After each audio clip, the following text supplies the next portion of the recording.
1990-കൾ ഇന്ത്യയിലെ തെരഞ്ഞെടുപ്പുകൾ ഗുണ്ടായിസം കൊണ്ടും പണക്കൊഴുപ്പ് കൊണ്ടും കുപ്രസിദ്ധിയുടെ പരകോടിയിൽ എത്തി നിൽക്കുന്ന കാലം. ബൂത്തുപിടുത്തവും അക്രമ രാഷ്ട്രീയവും കള്ളവോട്ടുകളും അഴിമതിയും അരങ്ങുവാണിരുന്ന കാലം. ഒരു സാധാരണ ഇന്ത്യൻ പൗരന് സ്വതന്ത്രമായും ഭയപ്പാടില്ലാതെയും പോളിംഗ് ബൂത്തിലേക്ക് കയറി ചെല്ലുവാനോ തന്റെ സമ്മതിദാനം വിനിയോഗിക്കുവാനോ സാധിക്കാതിരുന്ന കാലം. അങ്ങനെ ലോകത്തിലെ ഏറ്റവും വലിയ ജനാധിപത്യ രാജ്യമായ ഇന്ത്യയിലെ തെരഞ്ഞെടുപ്പ് സംവിധാനം നാശത്തിൽ നിന്നും നാശത്തിലേക്ക് കൂപ്പുകുത്തിക്കൊണ്ടിരിക്കുമ്പോൾ ഒരു രക്ഷകൻ പിറവിയെടുക്കുന്നു. ജനാധിപത്യ ഇന്ത്യയുടെ തെരഞ്ഞെടുപ്പുകളുടെ ചരിത്രത്തിൽ സ്വർണ്ണ ലിപികൾ കൊണ്ട് എഴുതപ്പെടേണ്ട നാമം TN ശേഷാൻ.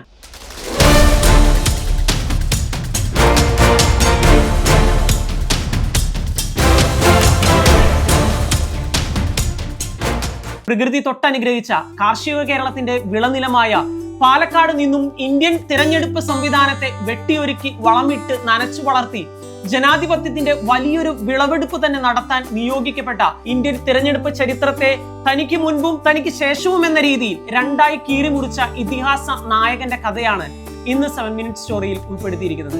പുതിയൊരു എപ്പിസോഡിലേക്ക് സ്വാഗതം.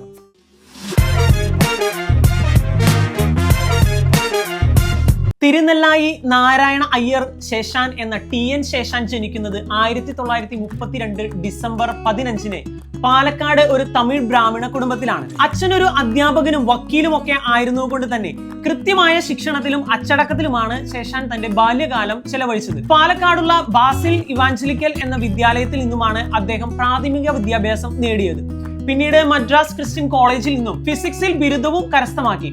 അവിടെ തന്നെ അധ്യാപകനായി ചേർന്നുകൊണ്ടാണ് തന്റെ ഔദ്യോഗിക ജീവിതത്തിന് അദ്ദേഹം തുടക്കം കുറിക്കുന്നത്. ഈ കാലയളവിൽ അദ്ദേഹം സിവിൽ സർവീസിനായുള്ള ശ്രമങ്ങൾ ആരംഭിക്കുന്നു. അതിന്റെ ഫലമായി 1953 അദ്ദേഹത്തിന് IPS ലഭിക്കുന്നു. എന്നാൽ ഒരു പോലീസ് ഉദ്യോഗസ്ഥനാവുക എന്നതല്ല തന്റെ ലക്ഷ്യം എന്നുള്ളത് കൊണ്ട് തന്നെ തന്റെ ശ്രമം തുടരുകയും 1954 അദ്ദേഹത്തിന് IAS ലഭിക്കുകയും ചെയ്യുന്നു. 1955 തമിഴ്നാട്ടിലെ ഡിണ്ടിഗലിൽ സബ് കളക്ടർ ആയിക്കൊണ്ടാണ് അദ്ദേഹം തന്റെ IAS ജീവിതം ആരംഭിക്കുന്നത്. സത്യസന്ധനും ആദർശ ധീരനുമായിരുന്ന TN ശേഷാൻ ഒരു രാഷ്ട്രീയക്കാരന്റെയും ഇംഗിതത്തിനു വഴങ്ങി സത്യത്തിനും നീതിക്കും നിരക്കാത്ത ഒന്നും ചെയ്യാൻ തയ്യാറല്ലായിരുന്നു. അതുകൊണ്ട് തന്നെ തമിഴ്നാട്ടിലെ അദ്ദേഹത്തിന്റെ സിവിൽ സർവീസ് ജീവിതം അത്ര സുഖകരമായിരുന്നില്ല. ഒറ്റ ദിവസം തന്നെ 3 ട്രാൻസ്ഫറുകൾ വരെ നേടിയ ചരിത്രമൊക്കെ ഉണ്ട് TN ശേഷാൻ എന്ന സത്യസന്ധനായ ഉദ്യോഗസ്ഥന് തമിഴ്നാട്ടിൽ. മദ്രാസ് ട്രാൻസ്പോർട്ട് കമ്മീഷണർ, മധുര ജില്ലാ കളക്ടർ തുടങ്ങിയ പദവികളെല്ലാം തമിഴ്നാട്ടിൽ പിന്നീട് അദ്ദേഹം വഹിക്കുകയുണ്ടായി. അങ്ങനെ ഇരിക്കെ അദ്ദേഹത്തിന് അമേരിക്കയിലെ ഹാർവാർഡ് യൂണിവേഴ്സിറ്റിയിൽ നിന്നും സാമൂഹിക പരിപാലനത്തിൽ ബിരുദാനന്തര ബിരുദം നേടുന്നതിനുള്ള എഡ്മേസൺ സ്കോളർഷിപ്പ് ലഭിക്കുന്നു. 2 കൊല്ലത്തെ പഠനത്തിന് ശേഷം തിരിച്ചെത്തിയ അദ്ദേഹം പിന്നീട് കുറച്ചു കാലം പ്രവർത്തിക്കുന്നത് കേന്ദ്ര ഗവൺമെന്റിന്റെ ഭാഗമായാണ്.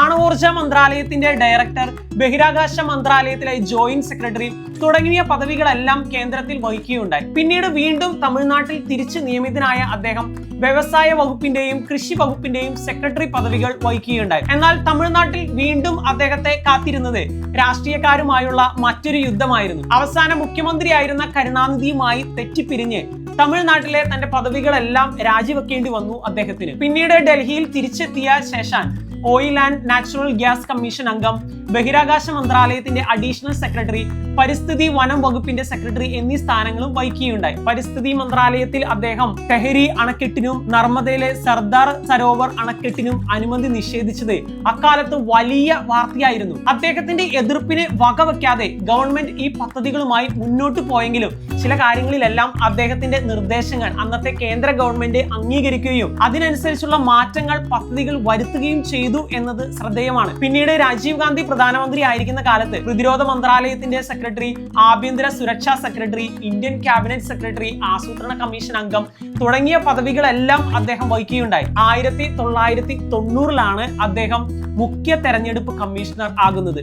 ഈ കാലഘട്ടത്തിലാണ് ഇന്ത്യയിൽ തെരഞ്ഞെടുപ്പ് കമ്മീഷൻ എന്ന പദവി ഉണ്ടെന്നും ധീരനും സത്യസന്ധനുമായ ഒരാൾ ആ പദവിയിലിരുന്നാൽ നാട് കട്ടുമുടിച്ച് തിന്നാൻ നോക്കിയിരിക്കുന്ന പല രാഷ്ട്രീയക്കാരെയും വരച്ച വരയിൽ നിർത്താൻ സാധിക്കുമെന്നും ഇന്ത്യയിലെ ജനം തിരിച്ചറിഞ്ഞു തുടങ്ങുന്നത് 40,000-ഓളം സ്ഥാനാർത്ഥികളുടെ വരുമാന വെട്ടിപ്പുകളും തെറ്റായ പത്രികാ സമർപ്പണങ്ങളും പരിശോധിച്ച അദ്ദേഹം 14,000 പേരെയാണ് തിരഞ്ഞെടുപ്പിൽ നിന്നും അയോഗ്യരാക്കിയത്. ഗുരുതരമായ ക്രമക്കേടുകൾ കണ്ടെത്തിയ പഞ്ചാബ്, ബീഹാർ ഇലക്ഷനുകൾ പൂർണ്ണമായും റദ്ദാക്കാൻ വരെ അദ്ദേഹം തയ്യാറായി എന്നുള്ളത് അദ്ദേഹം എത്രമാത്രം ധീരനും ധൈര്യശാലിയും ആയിരുന്നു എന്ന് വ്യക്തമാക്കുന്ന ഒന്നാണ്. ഇതിന്റെ പേരിൽ തെരഞ്ഞെടുപ്പ് കമ്മീഷൻ എന്ന പദവിയിൽ നിന്നും അദ്ദേഹത്തെ ഇംപീച്ച് ചെയ്യാനുള്ള ശ്രമം വരെ ഇന്ത്യൻ പാർലമെന്റിൽ നടന്നു എന്ന് പറയുമ്പോൾ പണ്ടൊരിക്കൽ കണ്ട ഒരു കൂട്ടം കഴുതപ്പുലികൾക്ക് നേരെ ഗർജിക്കുന്ന സിംഹത്തിന്റെ ഒരു ചിത്രമാണ് മനസ്സിലേക്ക് വരുന്നത്. ഇംപീച്ച്മെന്റ് ശ്രമങ്ങളെല്ലാം അമ്പെ പരാജയമായിരുന്നെങ്കിലും തിരഞ്ഞെടുപ്പ് കമ്മീഷന്റെ അധികാരങ്ങൾ ഉറപ്പിക്കാൻ പലപ്പോഴും സുപ്രീം കോടതി വരെ പോകേണ്ടി വന്നിട്ടുണ്ട് അദ്ദേഹത്തിന്. രാത്രി 10 മണിക്ക് ശേഷമുള്ള ഉച്ചഭാഷണങ്ങളുടെ ഉപയോഗം നിരോധിക്കൽ, പണം,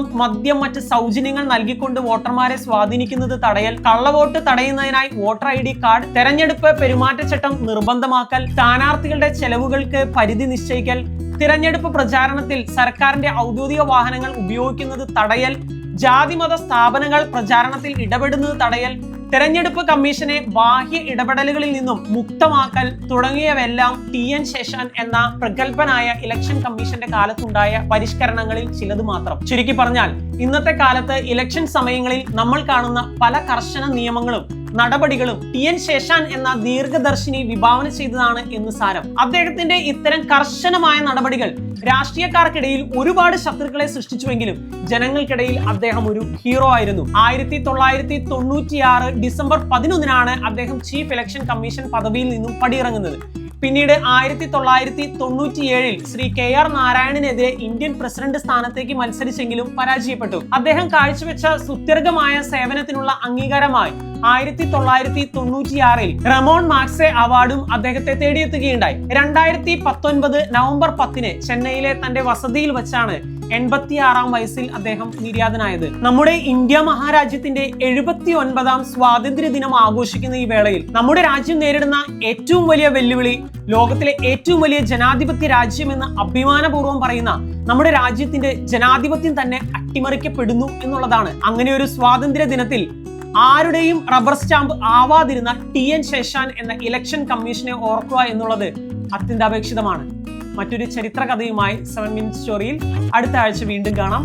please subscribe, like and comment.